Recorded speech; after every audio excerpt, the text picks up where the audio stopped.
On today's episode of the Think Bigger Real Estate Show, we interview a top luxury agent on what it takes to win in today's luxury market. There's a lot of people who proclaim to be in luxury, and then there's those who really are. Today's episode, again, we're going to interview someone who really is. He's been doing it for 20 years out of the Connecticut market, and she not only is a broker, but a team leader, and is training other agents around the country on how to do this at a high level. And we have the good fortune of having her here on the show today. Please help me to welcome Robin Kencel, a Connecticut top luxury agent. Robin, such a pleasure to have you here. Justin, thank you. I'm really looking forward to our conversation today. Yes, likewise. I think, as I was mentioning before, the Think Bigger Real Estate Show is celebrating its 8th birthday. Wow. It's been around for a long time. And I have had the good fortune of interviewing some incredible individuals. And every time I get an opportunity to interview somebody like you, I get excited because it's someone who's in the trenches doing the work.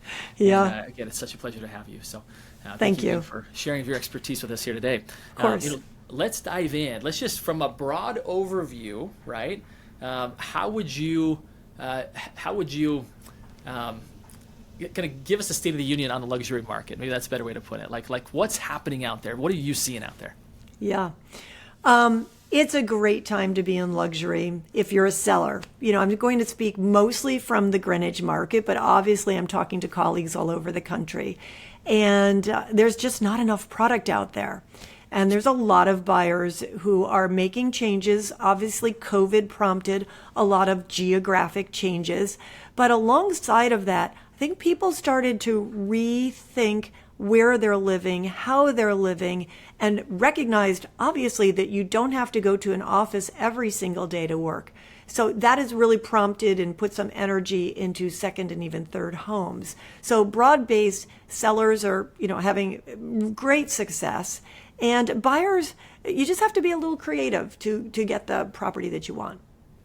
Really great synopsis. I do think that as difficult as COVID was for so many, I believe that the world has changed in a really positive way, and that we've really evaluated what we're doing with our time. Just this past week, I had the good fortune of spending a week with my beautiful little family in Hawaii. And I was reminded of just how precious those moments are, and the importance, even as hard as we work, the importance of actually spending time with the people who you love the most is the most important thing in life, in my opinion. And probably the opinion of many. And I think what you just described there, Robin, is really interesting because so many people spent all their time getting to and from work, right? And building this big portfolio that at the end of the day, who does it serve? And to maybe take some of that money that's just zeros in a bank account and put it into lifestyle, put it into a home that you and your loved one and your friends can enjoy.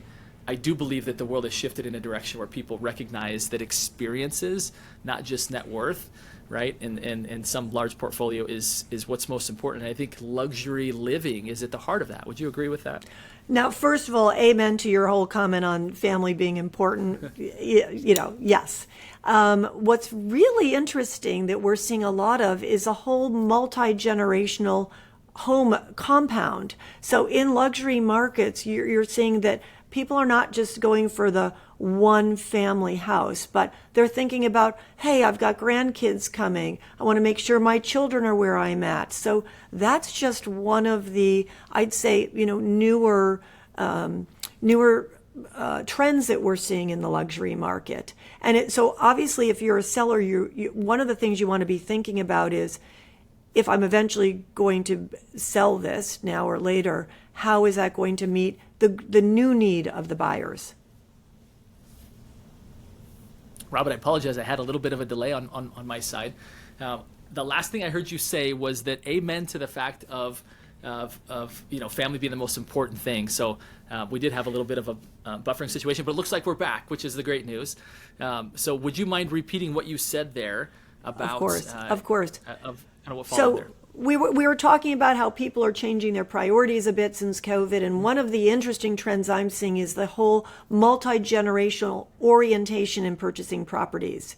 So we're seeing this, obviously in the more vacation markets, Whereas in the past, maybe someone was just buying a home for themselves and the kids would come and go. Now we're seeing people being very intentional that they're purchasing a property and thinking about, hey, I want my kids and my grandchildren to come and stay for longer, but I don't necessarily want them under my feet all day. So a compound that has a main house and a couple other houses is something that we're seeing a real trend with. The other thing that you mentioned that I want to pick up on is, what am I doing at my house? So obviously people are very plugged into devices, but I'm also seeing and encouraged by people who are looking for built-in fun. Really looking at the landscape that's around the property. What else are we doing in the home besides being connected to devices? And that's where kitchens, which have historically always been important, are even more important today. And the idea of big islands, big cooking. Beautiful. Again, I do think when you go back to what matters most, right? There's a great book by one of my favorite authors, Clayton Christensen. He said, "How Will You Judge Your Life?" I think is the name of the book. I highly recommend it to anybody. And one of the things he talks about is the experiences that we have with loved ones. And I hear, what you say there, Robin, is that it's not just about having a house that accommodates people, but actually encourages the kind of experiences that people will remember, right? The togetherness. So I love that. What's interesting as an agent, obviously I'm in and out of so many homes. The minute you walk in a door, you could feel the energy and you can feel the ethos of the family. There's some homes that are just very picture perfect, everything's in place. It's a little bit hard to find the soul of that home. And then there's other homes you go into and immediately there's just a vibe about the home.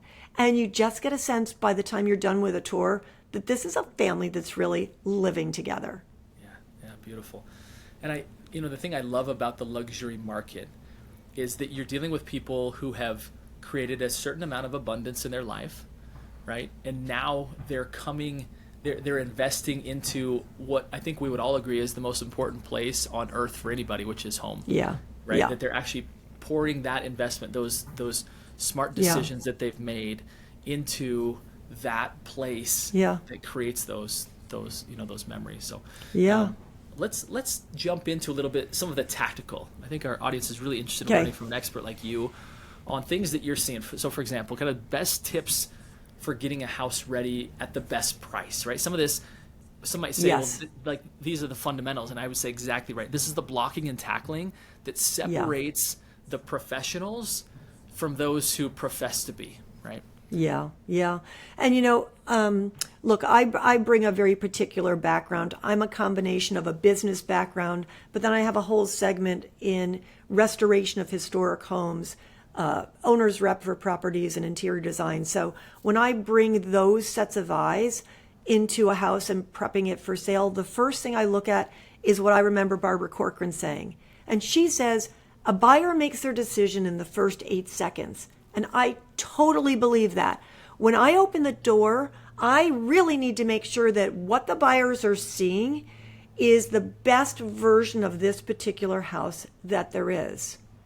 So I spend a lot of energy, and I'm not always the favorite in the beginning of a relationship because I'm relentless. If I think the furniture needs to go and we need to bring in a stager, not only does it need to go, but again, being particular, there's 2 stagers I work with, and they know I'll be right beside them and saying, not quite right. No, we can't have for anything, too polarizing. And taking the time versus just racing to the market to make sure the house looks as good as it looks, and secondly, is photographed as good as it can be. Photography is your number one asset and artillery in marketing. I firmly believe that. So I'm a big fan of taking your time and making sure it looks really right. The second thing that I think is very important, and in the last year I've taken up improv acting, and so I'm going to credit my awesome acting coach with this, is micro listening to the buyer and micro observing. So when you open the door, you're really trying to quickly read who's my buyer.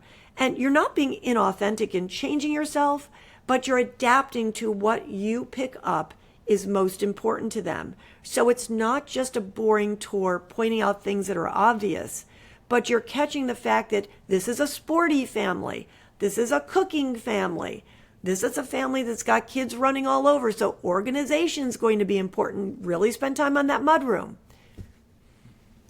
Yeah, great points. And I think that what you've said there, right, is that each home has a soul, and it has to match the soul of that family, right? If it's a very active family, if it's a sporty family, and being sure to accentuate those things to where people feel that there's a match, that this home matches and accentuates our lifestyle, right? Yeah. And I do see that with agents, and I don't know if it's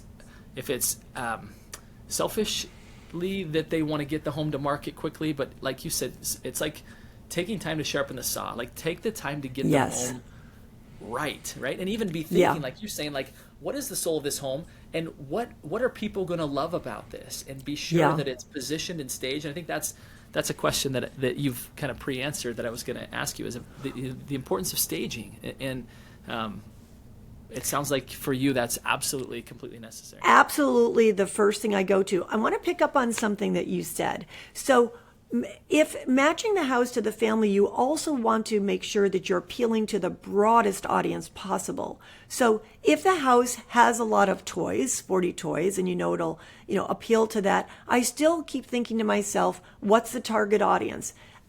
Primary audience, fine. It's a family of 3. I make up in my mind what the target audience is. But then I try to come up with secondary audiences so that you're marketing to the broadest group that could possibly be attracted to the house.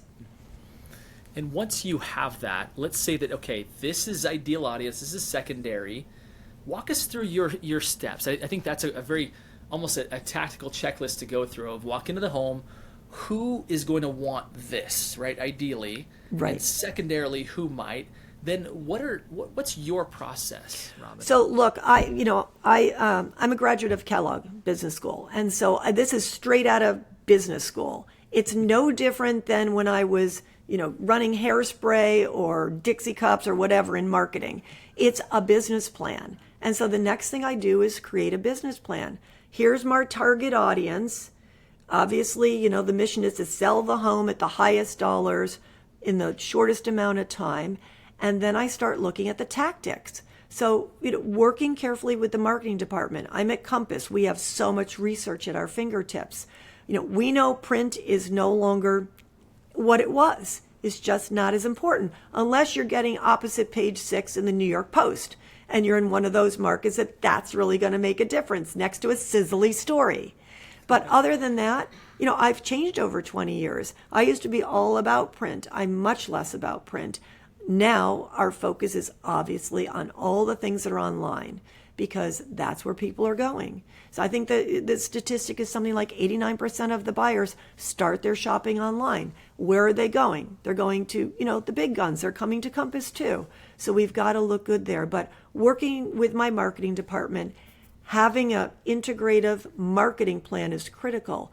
And once I get Compass's plan, then I supplement it with things. So if I've got PR relationships, if I've got local media outlet relationships, I'm looking to see what we can do to supplement that. So we get great exposure. But talking about the luxury market, we're very fussy about making sure we're in the right placements. So we're not going to go to an outlet that doesn't match what our property is about. If we're luxury, we need to look luxury, feel luxury, smell luxury. Yeah, great points. I love that, is that you've got to be luxury through and through, right? You can't fake it. Yeah. You really have to live it, right? And by the way, okay, maybe this is a little bit, I don't know, corny, whatever. My team and I also think about how we dress when we're showing a particular house. Like, we need to sort of fit the house as well. If the house has a color palette, I'm not going to go in and kind of be anti that color palette. So, again, we're trying to be, it's branding. At the end of the day, it's branding. We're branding the house and we're part of the brand story. So it's down to every detail. You can be assured that a luxury property had so many thinkers behind it and so much thinking in every decision that we need to respect that in the way we market the property. Robin, I was a luxury home builder in a previous life. And what you just said there reminded me so much about how when people are building a custom home, right? Yeah. So much thought goes into that. to be Yeah. sure that it really accommodates that lifestyle and those experiences that we discussed, both for where the family's at now and where it's headed, right? As the family grows Yes. and matures and expands, and at some point shrinks, right? As Yes. nests and so forth. And so when I hear you say that attention to detail that we would take in the planning, in the building, and the customization, I think that's a really great mindset for luxury agents to have that you just brought to my attention. Is that same? It's almost as if you're building the home, right? It's that Right. type of forethought of Right. this is how this home needs to be positioned in its proper light to be able to Yeah. let people to see what it was really designed to do and be for those who live there. And that's the key word, you just hit it. It's the positioning of the home. And by the way, I'm sure you've been tortured by people like me who have called you and said, Justin, I'm listing this house that you built and I need every fact in detail. Can you tell me all the stones, all the faucets, all the fittings? What I would say to sellers is, hey, if you're in the process of building a home, or if you're thinking about, eventually selling it, make sure you get the fact book from your builder, take the time, do it in a logical way, buy room, so when you're ready to sell, you're just handing over all the detail to your broker, because you don't know if you'll be able to find your builder. You don't know if he'll still have all your notes. And that detail's worth a lot. Yeah, it really makes the difference, doesn't it? For people who Yeah. step into that conversation with buyers, and Yeah. first with sellers, to say, hey, here's what I learned about your home that I really want to portray in a positive light and emphasize. And then to the buyers, right? And matching that with what they're Right. looking for. And I love how you compared that to creating a business plan. I've never heard it said that Yeah. way, but you're creating Yeah. a business plan for the sale of that home. And when you think of it that intentionally, right, so much more thought goes into how are we going to properly market and sell this home, Right. and display Right. it in a way that, right, highlights the best Yeah. parts of it. So, you have talked in the past about choosing your battles, right? What Yes. battles do you choose to engage in, and which ones do you not? Yeah. And are you talking about with sellers or with buyers or with both? Yeah, when the specific comment that I'm referencing is how do you know what battles to pick when buying or selling a house, right? Yeah. Was kind of how I Okay. heard you speak to So this. here's, real story. Very recently, I was representing a property, and sellers are they're one of three types. They're either very aspirational, right, and they're thinking that their house should go for a certain number, particularly in this market, or they're very realistic, very business minded, and they're very knowledgeable about the market. So it's a conversation. Or it's just turning it over to the expert and saying, come to me with what you think the pricing is. The battle that I think is always worth having, and I didn't necessarily follow my own advice this summer, is not listing a property that's priced way out of where it should be priced. Because at the end of the day, it's going to get stale. It's going to come down. You'll probably end up selling it at a lower price than if you had priced it more appropriately. Now, this is tricky because it's not like we have some statistically significant model that we can go to that tells us where a property should be placed. Okay, Zillow tries to do that with the Zestimate, and they've got 400 plus factors, but they haven't been in the home. They're not up to date. They don't know everything. Sometimes they're on target. Sometimes they're way off target. So it's a combination of years of experience and knowing the homes that were sold and why they sold for that price, making sure you're picking the appropriate competitive set, and then sharing all this with your seller to make sure you've got the conversation, and a thoughtful conversation, so that you together figure out what's the right price to come to the market with. So that's something that I would say is always worth a discussion. And if a seller is just too aspirational, sometimes it's best to be the second wife. They come back after the fact and say, I told you so, but maybe not. Think it. Yes, I do think that an amateur move that you see some agents make is to just, rather than leading, they let the client lead, Yes. right? In areas where they don't have the expertise to lead, right? Yeah. And it sounds like that's one where you say, wait a minute here, allow my research and my experience to tell you how to get the end result that you're looking for. Yeah. And let's just sit with that for a minute. So, big shout out to my team because I'm so proud of them. They're really good at research. So they get the trust, and they're in their 40s and they're already in the luxury segment because A, they've got incredible networks, but B, they earn the trust very quickly. So you have to earn trust by being knowledgeable and by being skillful. And we know, how do you have knowledge? By doing your homework, doing your analysis, and being, in the business, not half in, but in. Yeah, I love that. Yeah, back to the original theme, right? That if you're going to be a luxury agent, be all in on it, right? Those who kind of dabble in the luxury space probably aren't doing themselves and definitely aren't doing their clients any favors, right? So here's what I will also say about the luxury segment is there's some commonalities of folks who are buyers and sellers in that space, and understanding them, being able to relate to how they live, how they think about things, how they make their decisions is critical. Just saying one day, well, I want to be in the luxury segment because that's where the big money is, that's just not going to do it. You have to have a real understanding, a deep understanding of who your client is and how they think. And again, it's no different than, when I was marketing Dixie cups. We did a lot of psychoanalysis and focus groups, and we really understood how they thought about wax, how they thought about design, how they thought about size. It's no different in real estate. Understanding who your consumer is, who your client is in a real way, and not just because you're watching $1 Million Listing. Yeah. Well, I'd love to hear, what are you seeing right now around that? What are buyers looking for right now? I know we touched on that a little bit as far as more quality of life, not having to be at the office every day and having an environment in which they can probably do some productive work, right? Remotely, as well as have those kind of experiences. What else have you seen? So what I'm seeing consistently, and you just touched on this, is really great workspaces in the home, for whoever's working in the home, which, by the way, is a challenge if you're talking about a luxury second home market, because all of a sudden you've got grown children and you got to figure out 4 offices or 6 offices. But for primary homes, making sure you've got really nice offices because you're spending a lot of time there. For a while, I think it was, I've got my laptop, I'll work anywhere, but now there could be a lot of commotion going on around you. So dedicated, good offices. The other thing that's so consistent is smart homes.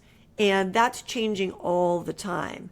And who's in and who's out between Crestron and Savant and, all these different choices. But a home that has everything by a click.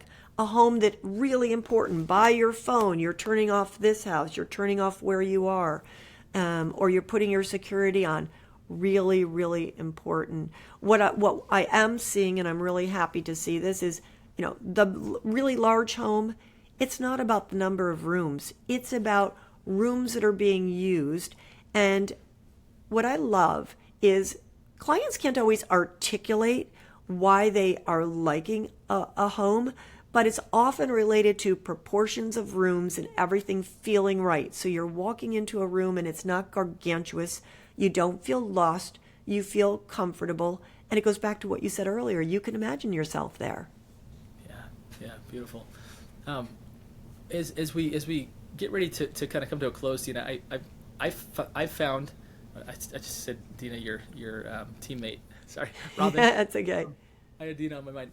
So my question to you is, you obviously have come up with some really, I'm sure, great questions, right? I think that some of the best professionals out there don't just talk at people, but they ask great questions. Yeah. What is a favorite question that you love to ask, and or it could be a couple of them, right? That you feel like really help open people up to maybe trusting you, to wanting to be in business with you, and really giving you what you need to really serve them at the very highest level. Can you kind of think about? Sure. Like that? Look, sometimes starting with the simplest is almost the most revealing. So with sellers, and if I've got, two people, husband and wife or whoever, who's selling, I like to hear from both of them. Sometimes you'll have one kind of overtake, but I'm very careful to make sure I'm getting feedback from both. And I start with, what's your goal? What's most important? Is it the timing? Is it the number? Of course, some will say both, but if there's one more important than the other, it's going to guide my strategy. And, then making sure they have their game plan, because you have to go somewhere and it's a seller's market. What's your plan? So making sure they've asked themselves all the questions. Some sellers are getting so excited by the fire of the market that they're a little bit thinking about jumping in. And, we want to take the time to say, how's this going to fit in with your next move? So that's one thing for sellers. And with buyers, I take some time just to ask, take me through your day. I want to hear how you use your house. I want to hear how you go through your house. And when they just sort of walk me through their day, I start getting a picture of how the house is being used, and that's helpful. But the other question I also ask right up front is, are you interested in work or no work? And even if folks say, I'm happy doing work if it's a better price, it's funny. Once we start looking at homes, some of those people drop out and say, wait a second, I just want to bring my toothbrush. I'd love to outsource all of this to you. Please help us. Yeah. Help us, right? Help us do that. Yeah.